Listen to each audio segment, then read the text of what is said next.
Mayotte, actualité. Nous parlerons de la loi Mayotte avec ce coup de pression sur le département, opération de décasage d'envergure, présentation de l'opération Wambushu 2, logement et nous finirons avec cette innovation culinaire à Mayotte. Mais tout d'abord à la une de ce journal, le projet de loi Mayotte, coup de pression sur le département de Mayotte. Et c'est l'État qui impose une véritable course contre la montre à Ouseni Benissa, président du conseil départemental de Mayotte. À la suite d'un échange téléphonique, la ministre déléguée des Outre-mer Marie Guévenoux a expliqué au président du conseil départemental de Mayotte que le projet de loi Mayotte serait remis au conseil départemental le 21 avril prochain, à condition que ce dernier valide le cas échéant cette proposition de loi le 22 avril afin de permettre sa présentation au conseil d'État le jour même. C'est à cette condition que le délai de présentation au conseil d'État sera respecté avant la présentation du projet de loi au conseil des ministres le 22 mai. Ouseni Benissa, président du conseil départemental, doit faire un choix difficile entre accepter un calendrier serré ou risquer de ne pas répondre aux attentes de la population sur les enjeux clés comme la convergence sociale, l'immigration ou encore la sécurité. Il semblerait que pour certains élus, il faut demander un délai supplémentaire et pour d'autres, il n'est pas question de céder au retard du gouvernement. En tout état de cause, les élections européennes et un possible remaniement gouvernemental ajoutent de l'incertitude sur l'avenir de la loi, notamment concernant l'abolition du droit du sol et le visa territorialisé. Baptême du feu pour le préfet Vieux-Ville avec sa toute première opération de décasage d'envergure. Ce premier décasage qui doit commencer aujourd'hui à Doujani dans la commune de Mamoudzou est une opération à haut risque en raison des violences récentes dans le quartier. Près de 221 cases en tôle seraient détruites pour aménager un nouveau cimetière municipal. Environ 350 personnes vivant dans la zone sont concernées par le relogement, mais à date, seuls 60 ont accepté l'enquête sociale. La préfecture de Mayotte utilise une nouvelle méthode pour contacter ceux qui refusent l'enquête en affichant des lettres sur les portes. Cette opération marque le premier décasage supervisé par le préfet Vieux-Ville qui s'attaque à un haut lieu de la délinquance à Mamoudzou, une opération qui s'inscrit dans le cadre de Wambushu 2 et qui devrait permettre d'améliorer les chiffres de 2023. Une autre opération d'envergure du côté de Sada devrait suivre avant d'attaquer le décasage de Mavadzali qui est toujours en cours de préparation. Et comme on dit chez nous, Jishtema, s'agissant de l'opération Wambushu 2, c'est ce matin que les détails du dispositif seront présentés à la presse. Le ministre de l'Intérieur Gérald Darmanin souhaite procéder de manière différente par rapport au lancement de l'opération Wambushu 1 afin d'éviter la surenchère. C'est ainsi que ce matin, la presse nationale est conviée à une réunion à Paris, place Beauvau, pour la présentation du dispositif Wambushu 2 par les ministres Darmanin et Guévenoux. Les médias mahorais auront la possibilité de suivre la présentation à distance en visio. En principe, la lutte contre la délinquance et l'habitat insalubre devrait être au centre du dispositif. Le ministre de l'Intérieur prend les devants pour éviter tout dérapage en matière de communication comme en 2023, ce qui avait mis le feu aux poudres à Moroni. A noter que d'ores et déjà, aucun moyen supplémentaire n'est prévu à Mayotte en raison du risque d'attentat et des Jeux Olympiques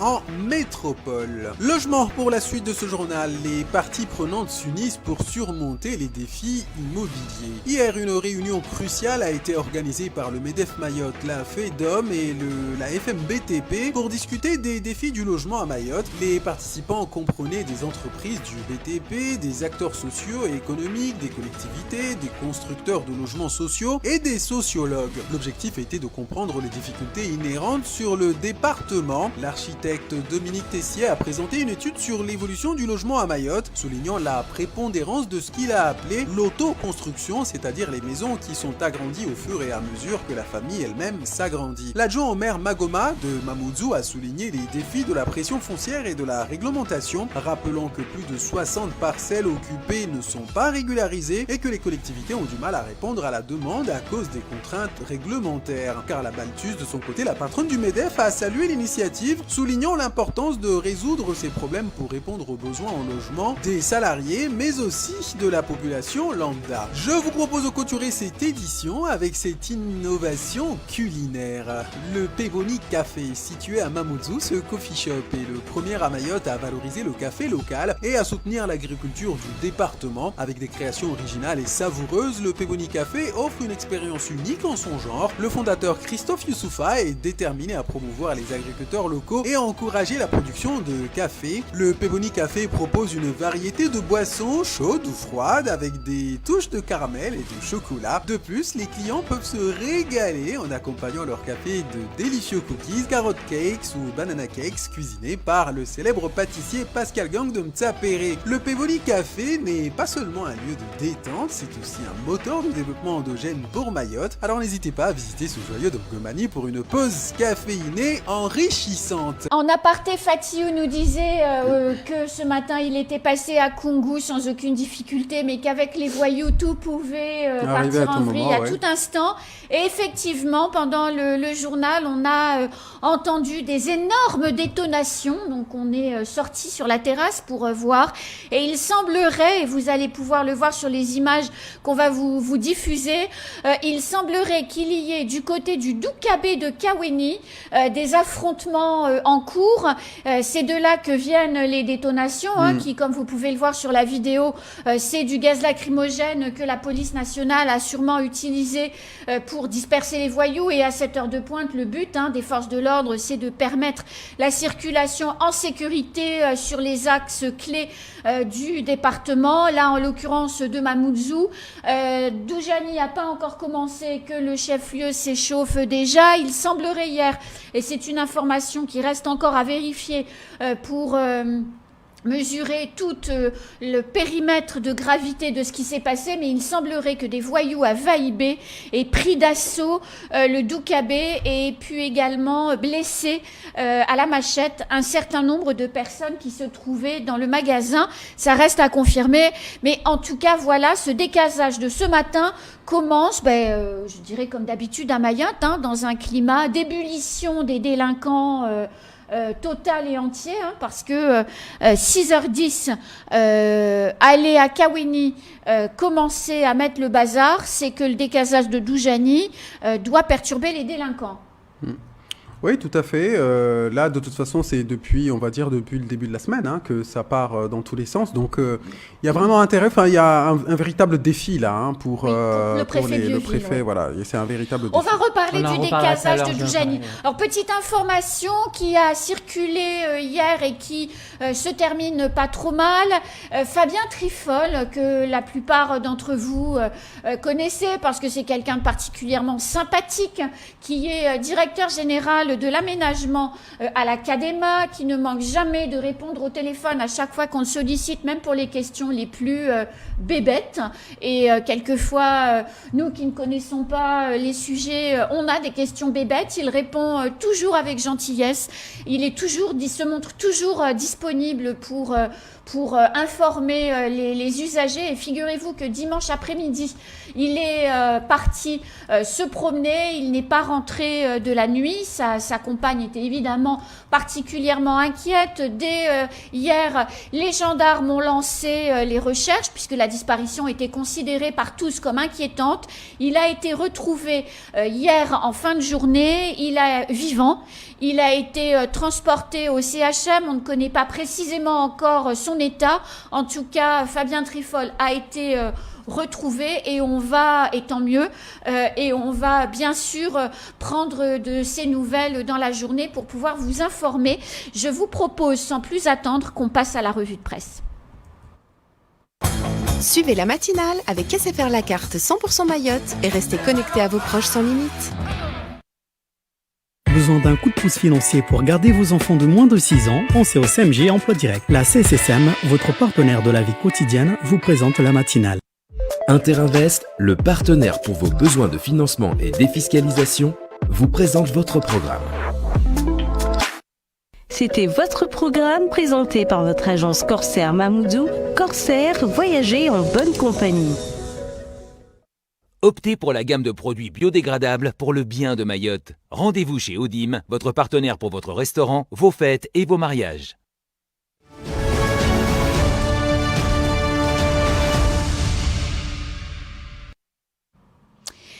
Alors ça va commencer dans quelques instants. On va avoir Yakidou en ligne également d'ici quelques minutes. Mais le préfet Bieuville lance une grosse opération de décasage à Doujani, en lien évidemment avec la mairie de Mamoudzou, la police nationale et la gendarmerie. Un décasage d'une telle envergure, il est difficile de le faire en petit comité.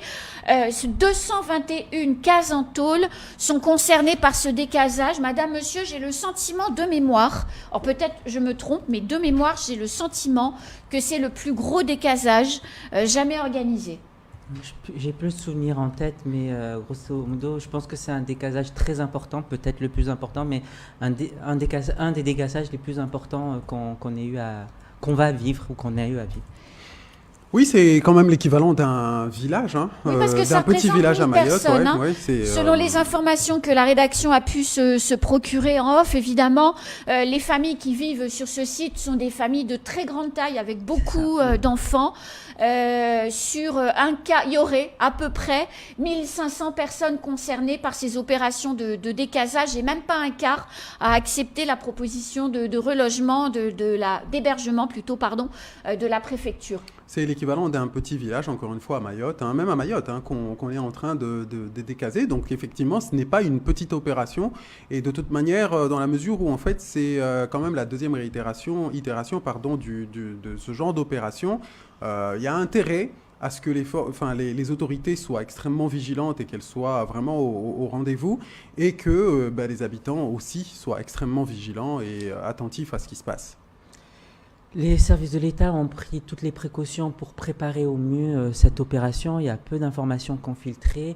La commune a aussi joué le jeu. Le maire de Mamoudzou était sur place sur le terrain, et je le dis, il faut le saluer. Je crois c'est courageux. C'est courageux de sa part. Je crois qu'il était accompagné du premier ou deuxième adjoint, Magoma, pour aller rencontrer en fait la population, expliquer en fait les enjeux de ce dégazage.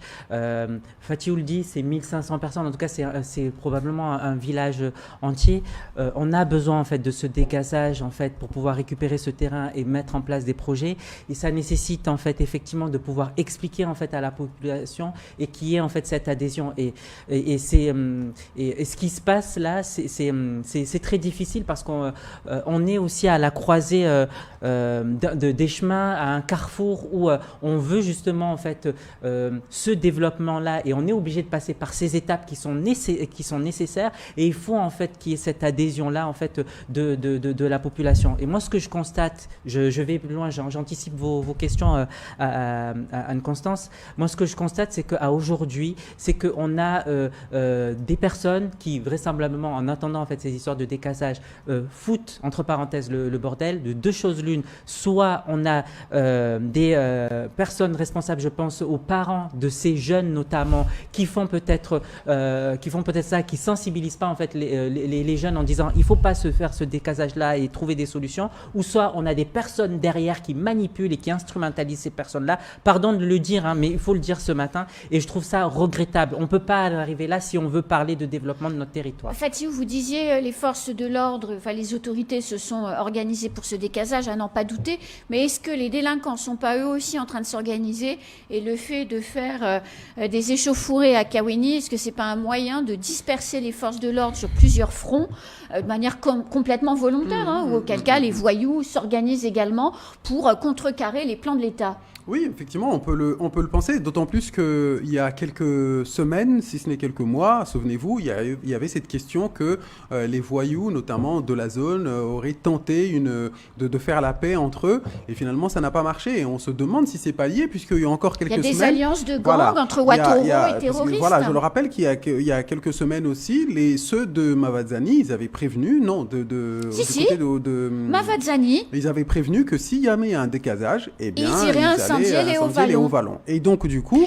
on peut ce n'est pas totalement loufoque en fait de penser que oui, il peut y avoir une espèce de concertation, une espèce d'accord, eh bien de faire capoter ces opérations-là parce que effectivement ces populations d'origine étrangère ne souhaitent pas que la République eh bien reprenne ses droits à Mayotte.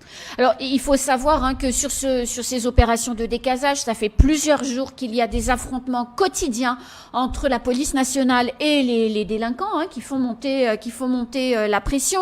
Doujani, c'est un haut lieu de la voyoucratie de Mamoudzou. C'est un secret pour personne. Donc, quand on détruit 221 cases en tôle, forcément, on vient un petit peu perturber les plans des délinquants pour planquer les choses volées, pour planquer également les matières de contrebande, les produits de contrebande qui arrivent directement par la mer depuis Anjouan. Donc, effectivement, comme vous dites, la République reprend ses droits et ça ne plaît pas. Moi, je voudrais Cassandra. Ajouter Anne-Constance et Fatiou et aux personnes qui nous écoutent que ce décasage, on le fait pas en fait parce qu'on en a envie, on le fait parce que ces habitats sont insalubres, parce que les personnes qui y vivent sont en danger, sont en insécurité, il peut avoir des maladies. On se souvient qu'à Koungou, il y a eu des morts, notamment quand il y a eu les pluies, parce que les logements étaient insalubres. Donc, et puis construits à flanc de colline. Exactement. Donc ces décasages, ils sont nécessaires, même si c'est difficile en fait à attendre pour en tout cas les personnes qui y habitent. Un grand nombre y adhèrent, un grand nombre comprend en fait cette démarche, mais il faut aller continuer en fait à convaincre parce que c'est nécessaire et il ne faut pas en fait aller attiser le feu auprès de ces personnes-là. Donc le message à faire passer, c'est aussi celui-là. Et il prend des risques quand même, le préfet Bieuville, parce que ses premières opérations de décasage, probablement l'une des plus grosses jamais orchestrées à Mayotte, on n'est pas quand même alors peut-être que si, peut-être je me trompe, peut-être qu'on est dans le même niveau de risque que Karobolé, que Jamaïque, à Koungou. Je rappelle Karobolé qui a occasionné l'incendie de la mairie de Koungou quand même. Non, mais je rappelle quand même que, j'aimerais quand même rebondir sur ce que vient de dire Cassandra, c'est que, à mon sens, le diagnostic n'est pas vraiment exact, puisque on ne peut pas non plus dire à chaque fois il faut aller voir ces personnes, les sensibiliser, leur expliquer l'importance du décasage parce que ça permet de les reloger dans des conditions plus dignes. En fait, ces gens-là, ils sont parfaitement au courant. Mais il ne faut quand même pas oublier que les décasages qu'il y a eu lors de Wambushu 1, il y en a plein qui ont préféré ne pas aller dans les hébergements qui étaient proposés parce que pour eux, les conditions de vie, en fait, ils ne retrouvaient pas les conditions de vie qu'ils avaient dans ces zones-là où, en fait, quasiment, ils ne devaient rien payer. En tout cas, ils payaient moins. Enfin, il y avait moins de charges que les charges auxquelles ils devaient faire face dans ces conditions de vie améliorées dans lesquelles on les plaçait. Donc, en réalité, ici, ce qu'on voit, c'est qu'effectivement, on est face à un public qui refuse en fait de rentrer sur les rails, de vivre comme tout le monde, qui préfère vivre en marge de la société parce que ils y trouvent quand même un certain, je dirais pas un certain confort, mais comme si ça les arrangeait un peu de rester. Alors moi je souris quand j'écoute Fatiou parce que à vous entendre, il y a une décision qui est prise, il faut décaser, on concerte même pas, on n'informe même pas, on y va, on s'occupe pas des personnes. Je fais le raccourci grossier parce que non, c'est pas ce que mais je veux le redire parce que c'est ce qui peut être compris. Non, la démarche elle est très claire. La démarche elle est très claire.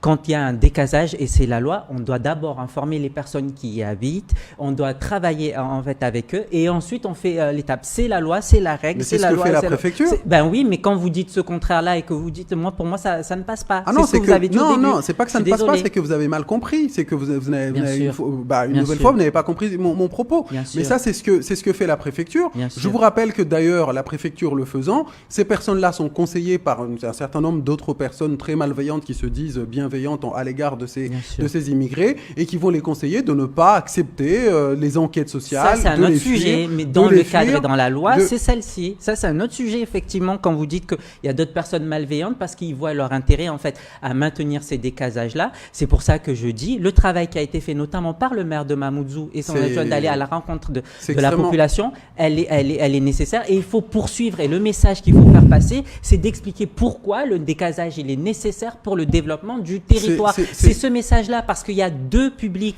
Quand les jeunes je dis les jeunes, mais en tout cas les groupes de personnes, en tout cas, entendent les décasages et veulent faire leur propre loi et ne respectent pas la République, soit ils sont manipulés, pardon, moi je le dis, j'ai pas peur des mots, soit ils m'ont manipulé par leur famille en disant oui, il faut aller décaser parce qu'on veut récupérer les terrains, soit il y a des personnes obscures qui sont derrière et qui ont tout intérêt en fait à faire ça pour nuire en fait au territoire de Mayotte. O-News Radio sur outremernews.fr.